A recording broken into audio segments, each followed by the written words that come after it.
Thrive companies bring three things together, right? A strong balance sheet, which you bring through from the survive phase, strategic insights, which you brought from the reset phase, and then you execute with agility and learning. And that's the recipe.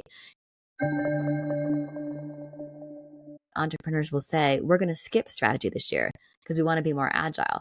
And I always smile very big and say, love the passion, but the definition of agility is making good decisions quickly aligned with strategy, right? Agility without strategy has a different name. We call that chaos, right? Agility necessitates a clear growth strategy. The trap here is any customer who wants to buy our stuff is an ideal customer, Rebecca. Like, why spend time on this? No, a company for everyone is a company for no one. Really force yourself to answer who is our ideal customer and what's our differentiated value proposition for them. So on this episode of the 2X e-commerce podcast, we're kicking off 2025 with an inspiring conversation about breakthrough growth strategy with Dr. Rebecca Homkes, because this is the year to turn uncertainty into your greatest opportunity. This is the 2X e-commerce podcast, hosted by Kunle Campbell. So happy New Year and welcome to the first episode of the 2X e-commerce podcast in 2025. As we kick off this year, I want to help you start strong by tackling a topic that's essential to your success, which is breakthrough strategy. Not just any strategy. I'm talking about the kind of strategy that helps you navigate today's uncertainties, capitalize on opportunities, and set your business up for sustainable, transformative growth.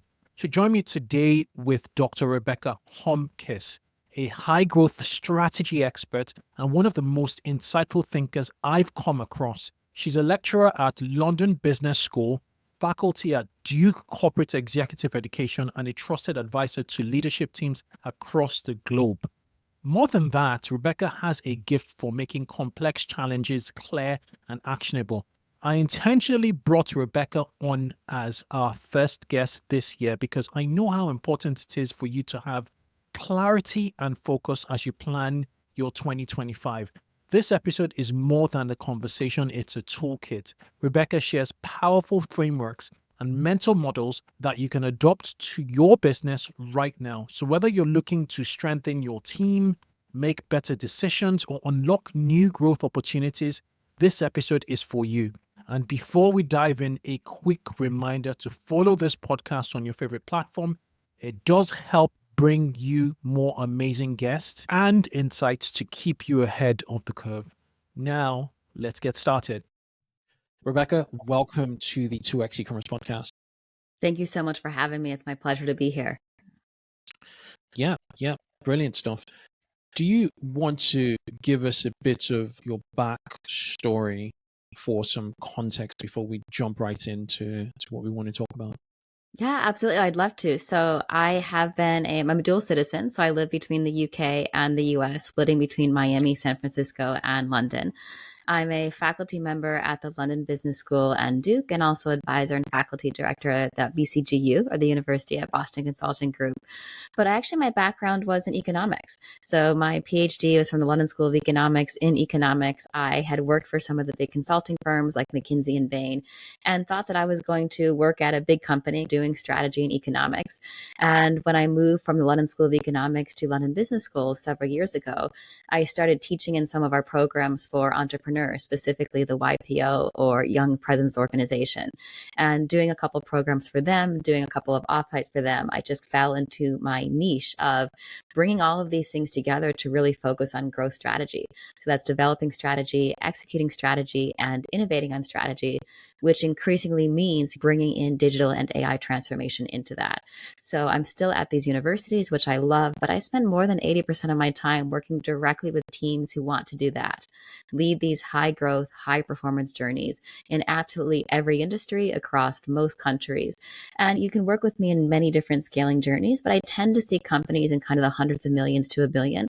But I also work with lots of them who are smaller and also some of the biggest companies in the world, but all focus on that center of gravity. Do you want to actually lead one of these breakthrough growth journeys?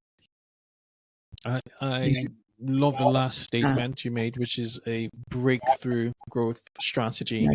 And we're in 2025 now. Yes.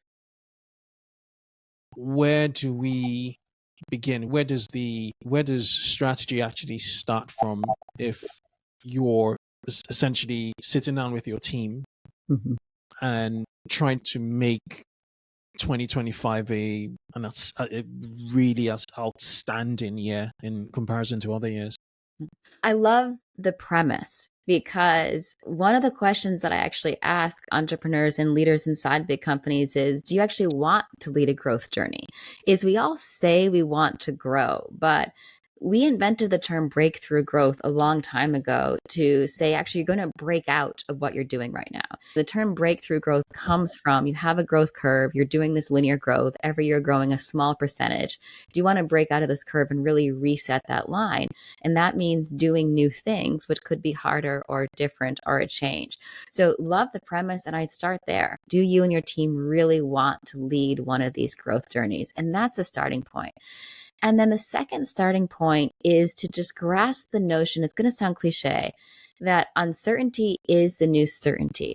There was this conversation towards the end of 2024. We'll just wait until we have an outcome of the US presidential election. We'll just wait until we have an outcome of the Fed decisions.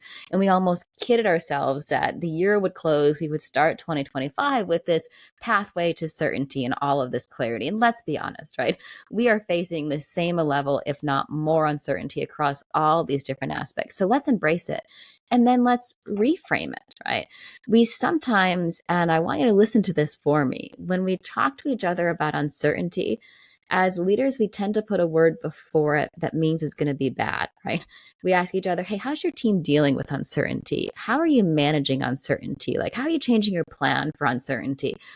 We're, without meaning to, prefacing it with a word that frames our brains as going to be bad. So I like to start every strategy meeting by reminding ourselves we're facing uncertainty and then defining it. Uncertainty is a series of future events which may or may not occur.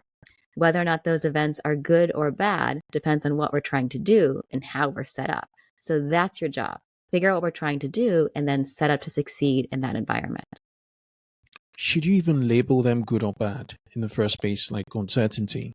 Now, and you will find yourselves doing this, right? If you're doing some of the classic strategy tools, analyzing the situation, I will find teams, even ones that I've worked with for a while, labeling trends as risks. And we don't mean to, but we label everything that we don't know in the future as a risk or bad.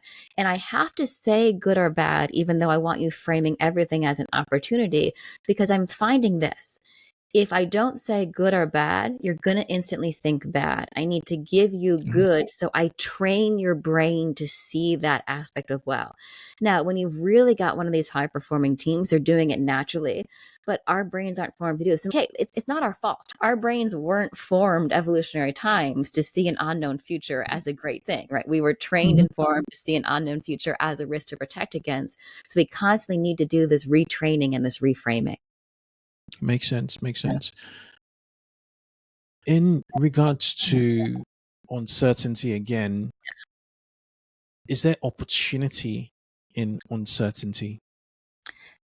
Let me be very clear about this. Uncertainty is the absolute best time to grow. And that passionately and truly, and also empirically, is uncertainty is the best time to grow a business for many reasons, but I want to share the most powerful one.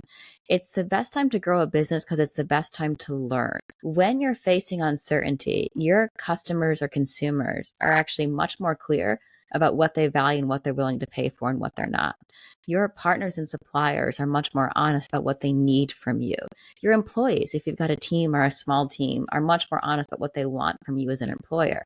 In frothy markets, it's actually more difficult to learn, which feels like a weird paradox. But in frothy markets, people are willing to try lots of things, right? We're not as disciplined, we're not as nuanced. And on certain markets or industries or times, it's actually the best time to learn because those feedback loops, those kind of cycles of learning and taking in insights are the closest. So that's why it's the best time to grow. And another reason it's a great time to grow is the notion of what strategy and growth is hasn't changed. And I really ask leaders of companies or teams to just pause once in a while and acknowledge that we sometimes get a bit hyperbolic about everything's different and everything's changed, new paradigm shift. We've heard it all before, right? Is what we're trying to do with strategy is the same thing it's always been, and that's value creation. And when you think about growing your business in 2025, we're trying to create value. And all value creation is driving the biggest gap possible between two things. On one hand, your customers or consumers' willingness to pay for your products, services, and solutions. And the other hand, your total cost of getting it to them. So anchor back at the beginning of this year to we are trying to lead breakthrough growth. We're going to do that by creating value. And value creation is driving the biggest gap possible between our consumers' willingness to pay for our products, services, and solutions and our total cost of getting it to them. And if you just visualize those two kind of levers or levers of value creation moving apart, that's your anchor, and that hasn't changed. And there's power in the consistency, right, of the definition of growth strategy despite all of the changes around us. So remember our chat in May earlier this season, episode 33 with Sam Piliero about scaling from $1 million to $10 million with Google Ads? We talked about the power of maximizing your ad spend. Now, imagine supercharging your Google search and shopping ads with reviews. As a Google partner, Reviews.io enables you to seamlessly integrate products and company reviews into your ads, helping you build trust and increase click-through rates. Adding verified reviews to your ads can be a game changer for standing out in any competitive space. One of my personal favorite ways to extend the reach of reviews is through their reputation management feature. This tool helps you distribute reviews to third-party platforms like Trustpilot and Facebook or even Google itself. Whether you want to send all your reviews to one platform or have Reviews.io automatically spread them where you need the most visibility, this feature ensures your reviews are working harder for your brand.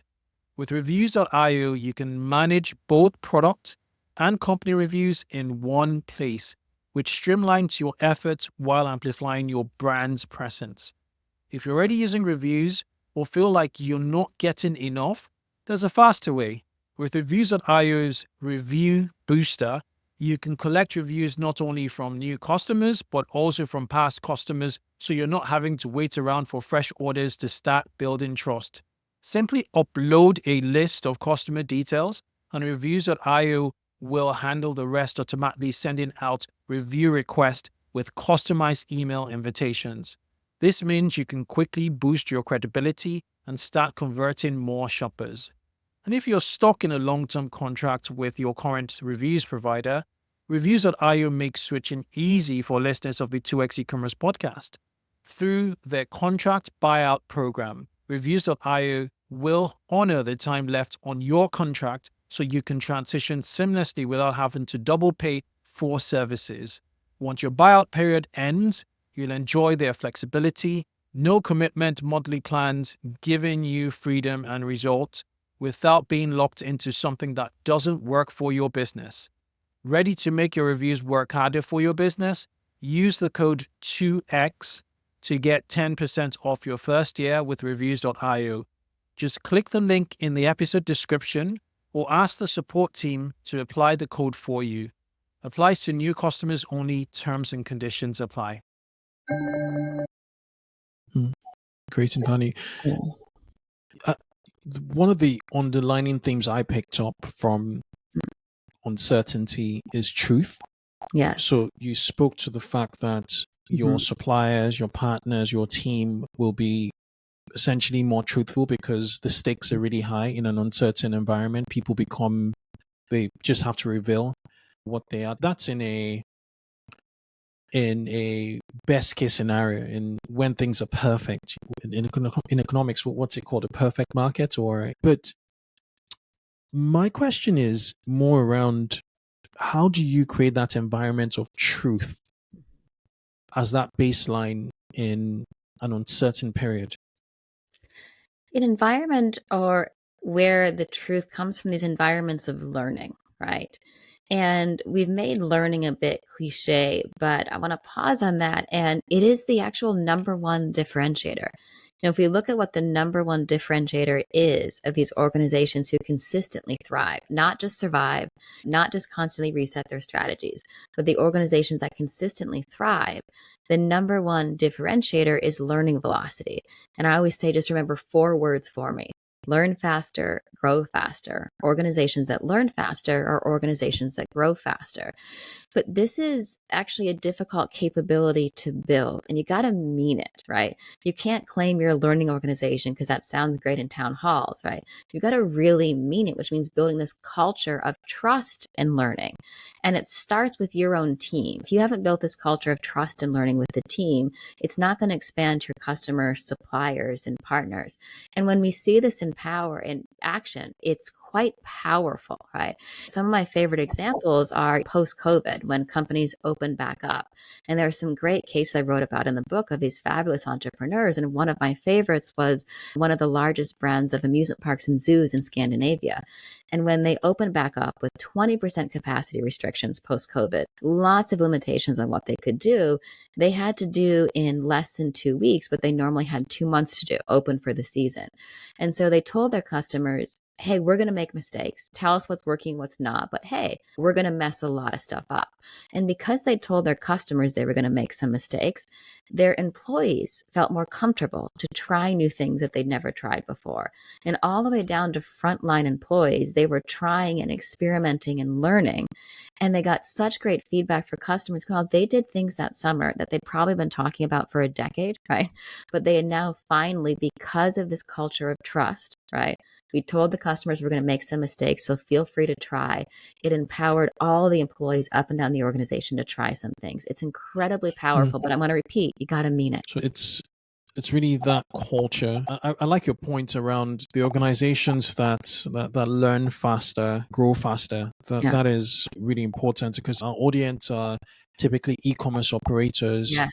And in our context, there's a lot going on. So if we flash back into 2024, there was just recovering inflation this past year in 2024 with share of wallet. So the bigger companies like the Amazons, the Targets have been very aggressive in share of wallet, leaving just less share of wallet for other retailers, particularly on the smaller end, which is also under that inflation umbrella because they're all pressured. And then we had artificial intelligence, and some organizations have significantly downsized. I forget the name of the company, but there was this company that essentially they stripped down their headcount in customer experience and replaced it with AI agents. And by about 80%, that's a huge number.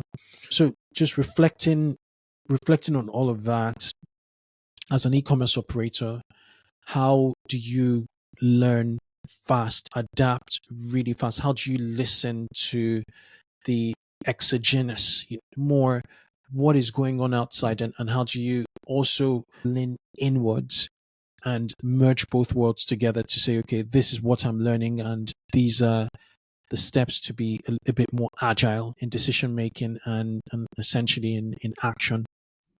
Yeah, a great question. And e-commerce leaders are in such a privileged position. I know it doesn't sound like that sometimes, but colleagues in other organizations or businesses are always saying to me, I could learn faster, Rebecca. I was just working on a digital business model, or I was doing digital operating models. And we say, yeah, you can learn in any environment, right? Physical or digital, etc. But really lean in and embrace that you are in this active learning environment. And one of the first things to do is identify, where do I need to learn? And I know that sounds silly, right? But think about your top growth priorities. Like, kind of, what are those couple of ways that our hypothesis says are the best ways to grow? And we often, as soon as we set a growth priority, we put metrics against it. What are the metrics we're going to measure? My KPIs or my OKRs. And we give them milestones they need to hit. But these high growth, kind of these thrive organizations, they take this extra step and they say, what do we need to learn? What are those couple critical learning moments within this priority that if we unlocked this insight, we could dramatically accelerate growth? And part of execution is then not just hitting the milestone, but really closing some of those learning loops and opening them back again. And the world of AI is a great testing ground from that. And yes, there's organizations making great strides in AI. There's organizations that are doing a lot with AI, but not actually bringing that learning loop in. It's going to be very difficult. It is very difficult to create real competitive advantage or differentiation in a world of AI. Let's just be honest. Algorithms are commoditized. Compute is expensive, but if you've got the money, you can pay for it. We're all basically training on the same training sets and LLMs that are open and publicly available, just for different price points. There are so few ways to build competitive advantage in a world of AI. You've actually got two options, right? One is Mm. your own proprietary data. And then the second is your learning velocity, how quickly you lip these learning loops around how you're using it. So learning has always mattered, but it's never going to matter more than it does in 2025 going forward. Because anyone resting on their laurels of, I've got a great loyal customer base, or for my bigger companies, hey, we've got the biggest budget, we've got the best AI models. All of that is being quickly commoditized. It's very difficult to build moats around customer advantage. Learning is the absolute tool, but it's a capability that you've got to build. The question really lies in, where do you, speaking of AI, where do you focus the learning on?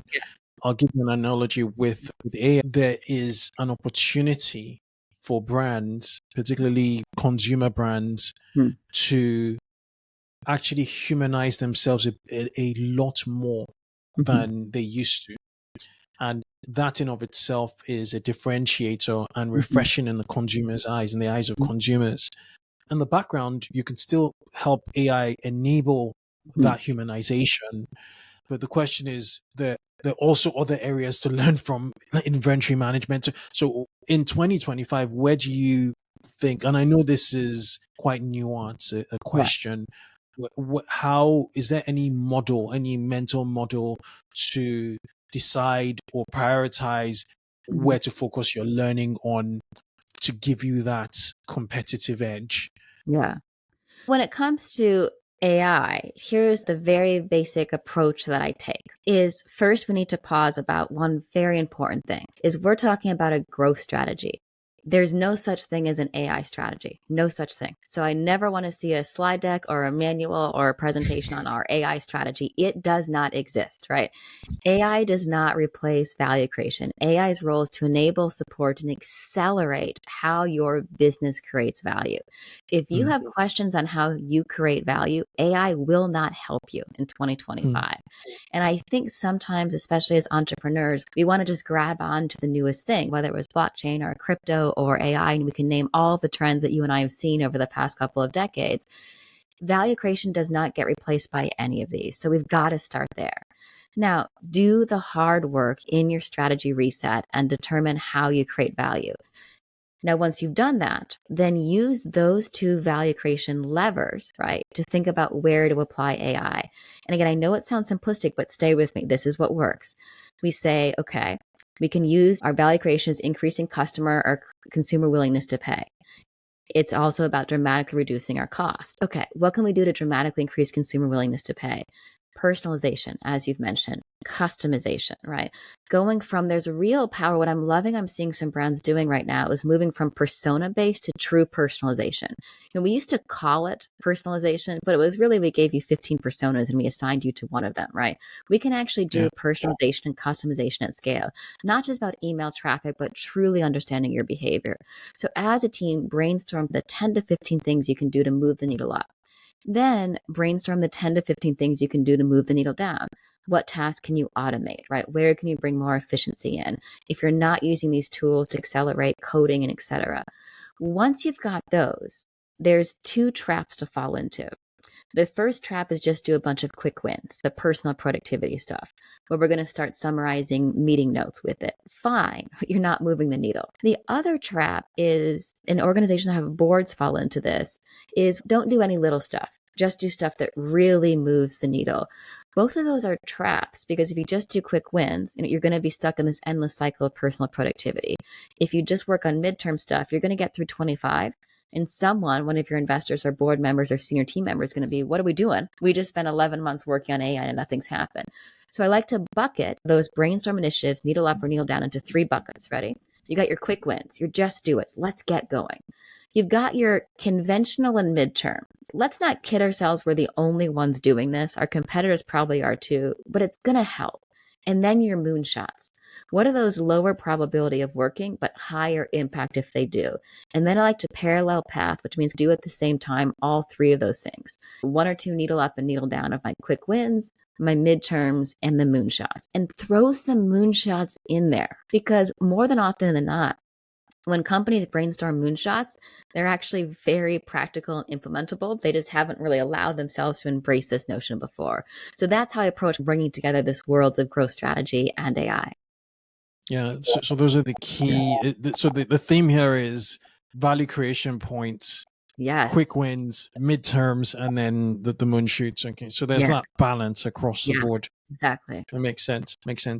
Let's dive into your book, Survive, Reset, and Thrive. Why should we be in survival mode all of the time? It just seems counterintuitive. Everybody wants to thrive. Yeah. But it starts from survival. Is this an evolutionary path, or do we always have to have that survival instinct in us running our businesses? Yes. No, I don't want you stuck in survive. That's a real trap. You can get stuck in survive mode. But here's what I've learned. Good survive is proactive survive. The trap that we sometimes make is we swing. And by swing, when markets are frothy, as we saw in 21 and 22 for a lot of markets, interest rates low, cash free flowing, consumers trying everything, we spend, we grow, we invest. And then when things slow down, high inflation or high interest rates or cash is being pulled back, we go into recession proofing mode, right? And we have those recession workshops. Now, if you're doing this with your business, small business to medium to large, you're always swinging back and forth, which means you're not building capability in either. You're not really a growth company. You're also not really great at stabilizing. So you always have these basics in place. And if you've got the basics in place, here's what happens. When the market does throw a shock, it could be big macro shocks like COVID or Brexit or war, but also internal shocks like you lose a major investor or you lose a major customer account, or which has happened to a lot of companies recently, Google or Amazon change an algorithm and all of a sudden 30% of your business goes, right? That sends you into survive mode. But if you've got your basics in place, you have less to do than everyone else. You do a pause, you review your what I call the survive basics and the survive power moves. The basics are super easy to remember. They're the 4 C's: cash, cost, customers, communication. Sit with your team and say, hey, what's our minimum cash flow? What's our maximum fixed cost percentage? What's the customer indexing we want to be in any one customer? How are we going to keep clear communication lines?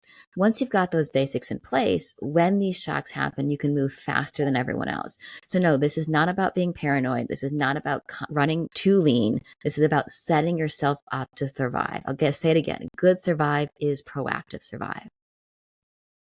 So it's about keeping track of your cash, your costs, your customer sentiments, and communication all around.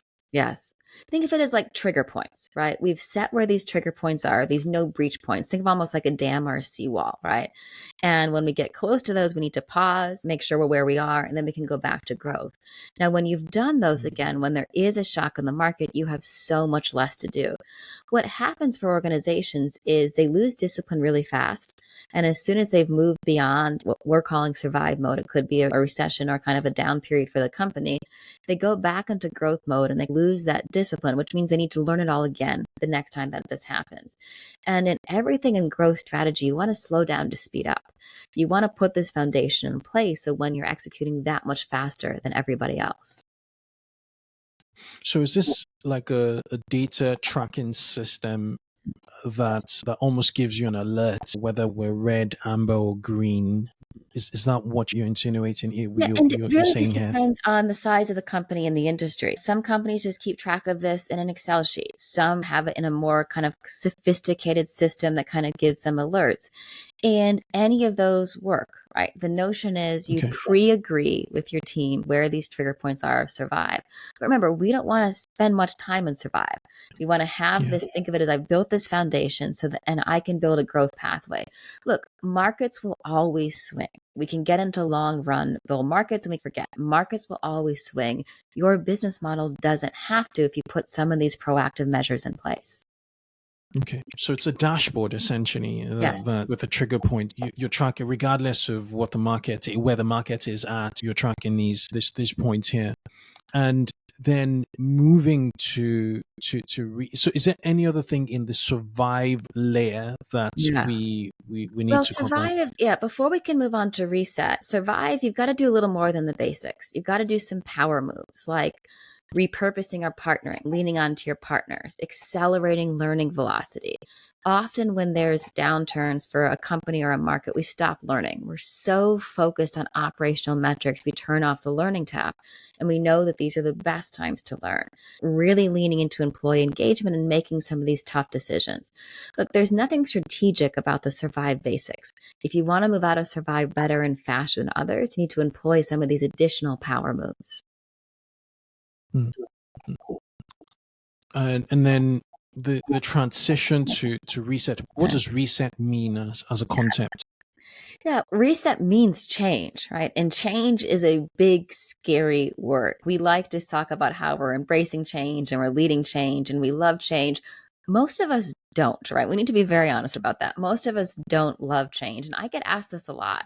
Leaders will say to me, we love the survive, reset, thrive process. We'd love to do it. But could we just not use the word reset? Because I'm afraid that reset will scare my team or my board doesn't want to think anything's changing. We almost try to soften the word. But reset means change, but it doesn't mean change everything. The reset process is sitting down with your team and going through 6 critical questions about what it takes to lead growth. And those questions are what's going on and how's it going to change and what is success? So, where are we going to play? How are we going to win? What could stop us? And what should we do? So, go through these questions, reset your beliefs, reset your right to win, where you want to play in the market, what the finish line is for you at the end of this growth cycle, the challenges you have to address, and then what those new priorities might be. You can go through this and not change much from year to year. You can go through this sometimes and change almost everything, right? And there is no right or wrong. The wrong is not pausing and revisiting these critical assumptions. Are these frameworks in the book?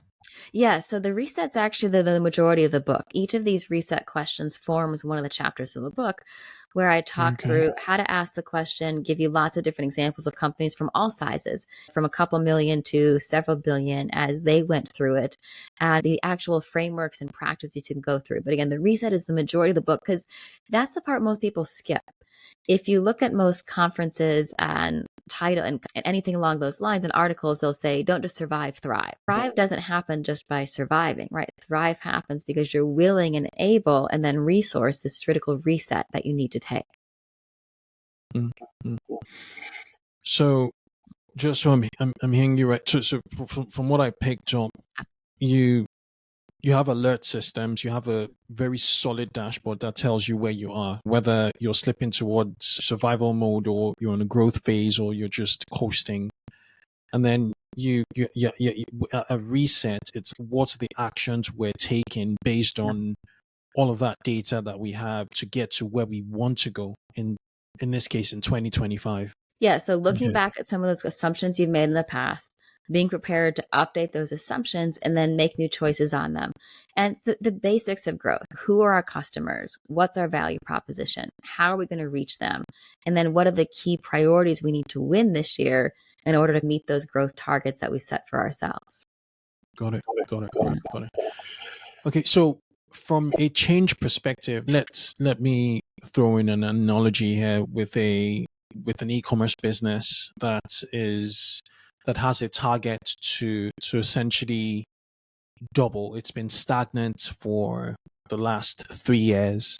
It's not necessarily grown, and they essentially want to double the business, particularly the bottom line, which would mean increasing the subscriber count in the business by 40% in the next year.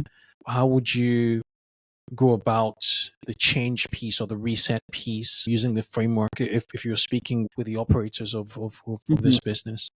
Yeah, this feels like a pretty real example, and I've seen similar examples of this recently, and I'm sure you're probably working with some as well.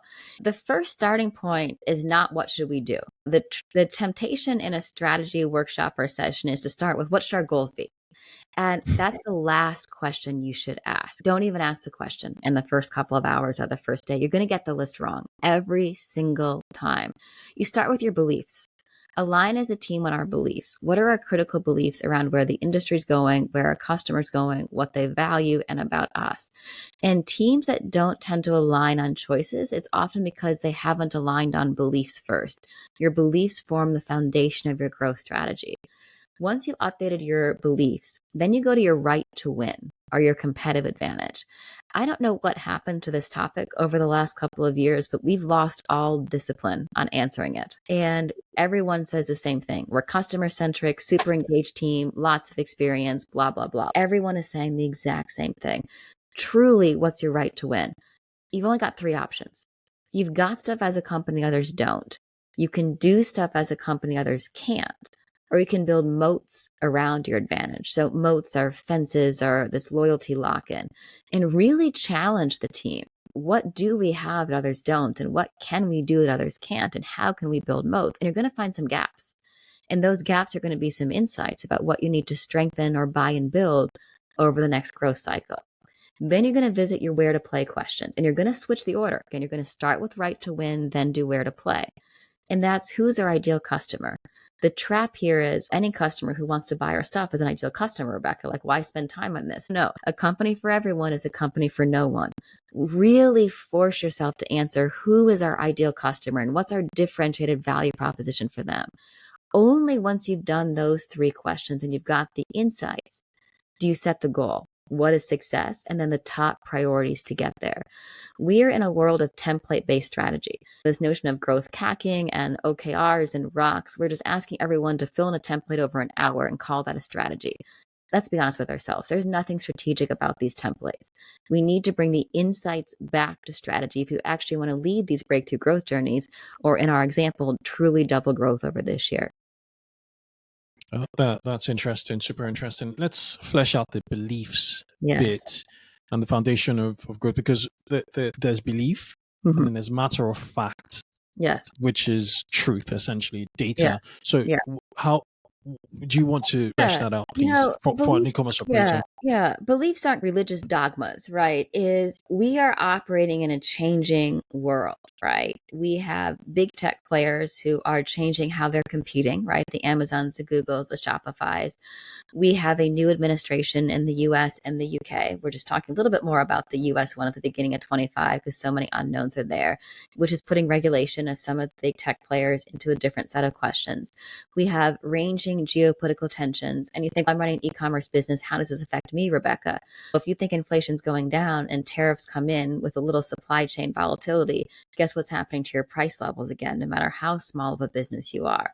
So we need to forego the notion that we are planning strategy in a certain time. We are making strategy in a very uncertain time.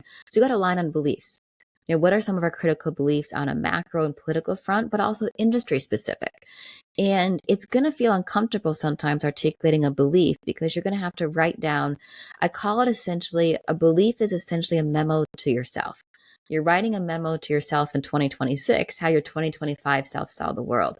But here's the thing, we're making choices based on our beliefs, they're just implicit. Growth strategy is about saying, let's as a team voice these things out loud. What's really going on so we can make the right choices on them. And here's why we do it. Once you've got your beliefs, we're doing something called parallel pathing. So parallel pathing means that I'm doing two things at once rather than in a sequence.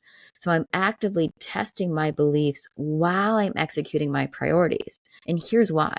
I'm going to get feedback or learning on whether or not my beliefs are valid way before I get feedback on learning on whether or not my priorities are executing well. I'm going to bring that learning in and constantly adjust and adapt. And the beliefs can be anything from where public spending is going to levels of inflation to consumer patterns to Shenzhen's shopping behaviors, whatever matters for your industry. Take the time and align on some of these critical beliefs. Okay. Okay. Okay. Yeah. So my takeaway from there is believes what's happening externally in the industry macroeconomically, what is going on here. Yeah. They would tend to be negative or positive. It's just you're trying to reflect the situation, the external situation. And then step two, the right to win is in the midst of all of that, Yes. what's our moat, what's our competitive advantage? Let's really dig inwards to Yeah. see how we're going to navigate this external environment where we're in. Yeah. Exactly. Your Okay. competitive advantage in that world, in the world you believe will happen. We often Yeah. talk about our competitive advantage in the past world, right? But in the worlds that we're operating in, we need to talk about our right to win going forward, right? Not just the one we historically built our business on. Okay. So for most e-commerce businesses that are reliant on, say, an Asian or Far East supply chain, there's the tariff, as you mentioned, with the new administration, which could take away. So with the interest rate gains we've got, which we probably have used to reduce prices, might mean increased prices, delayed shipments. So it's okay. What do we do? And then step three, which is where do we play? You leaned very much into ICP development. Who's Yeah. our ideal customers? Where do we play? Does that also mean like the marketplaces we operate in? Are we doing retail?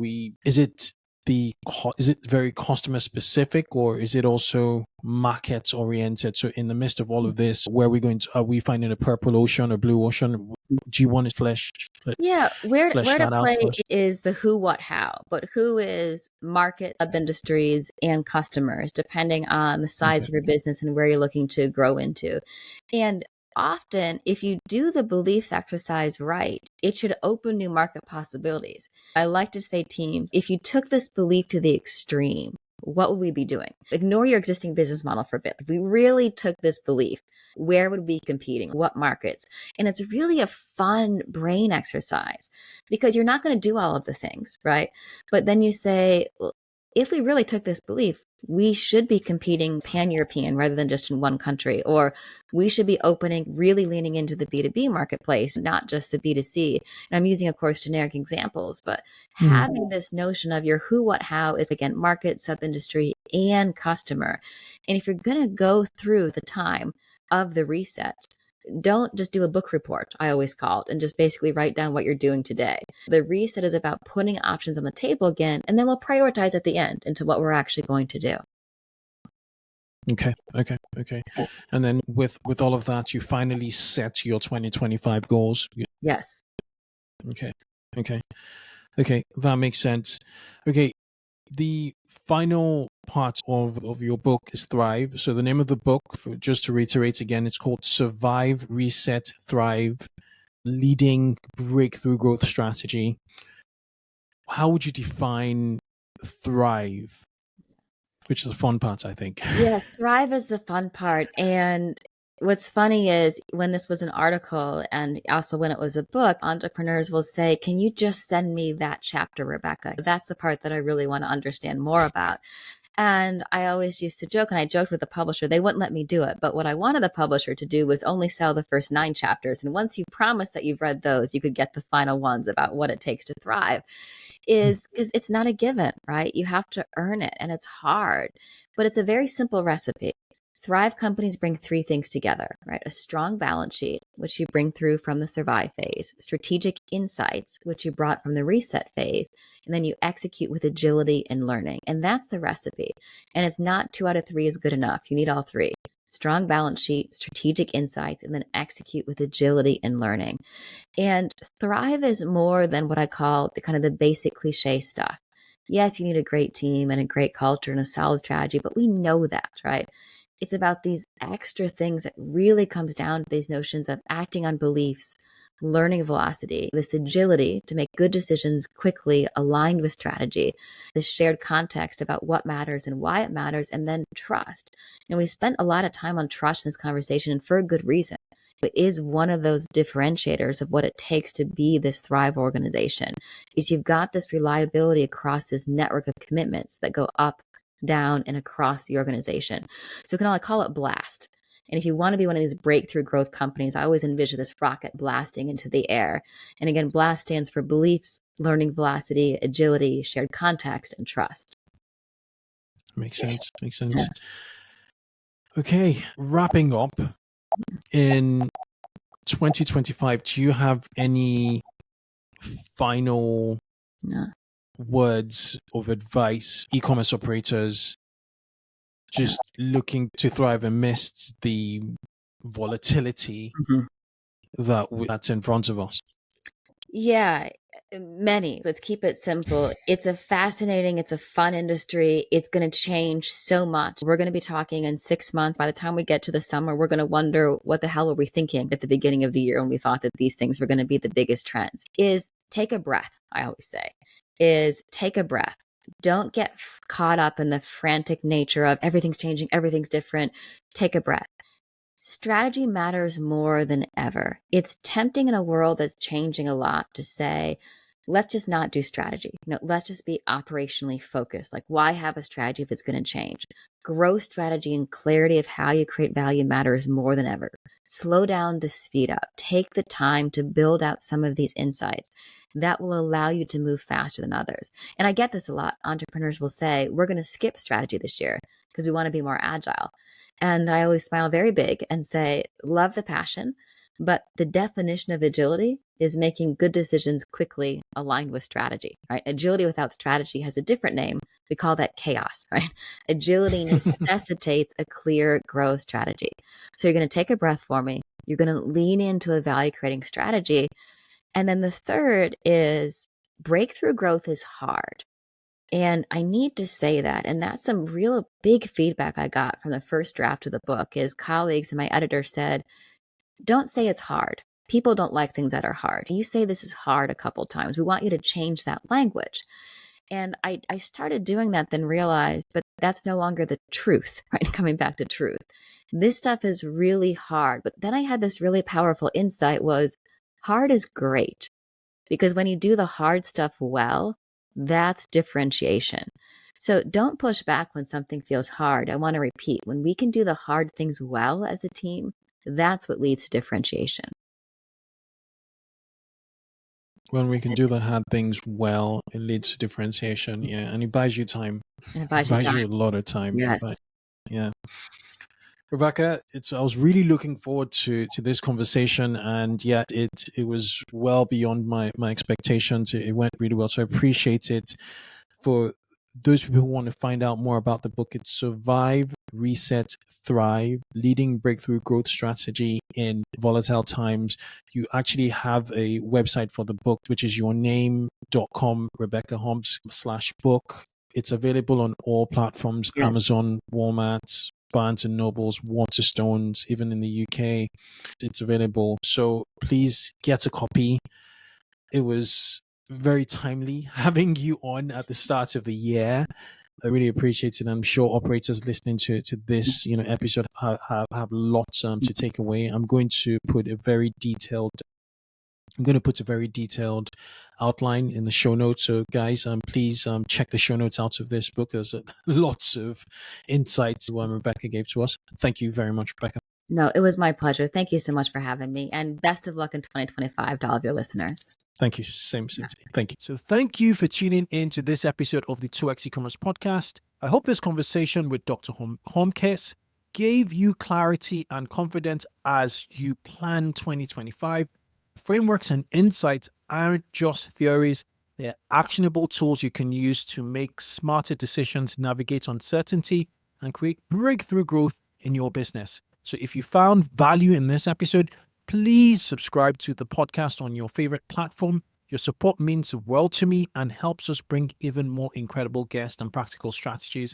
Also, if you're someone who can benefit from this conversation, share this episode with them. Let's continue building this community of ambitious e-commerce operators together. Remember, success comes from doing the hard things. So take what you've learned today, put it into action, and keep pushing forward. Until next time, I'm here rooting for you and your success. Let's make 2025 a game-changing year.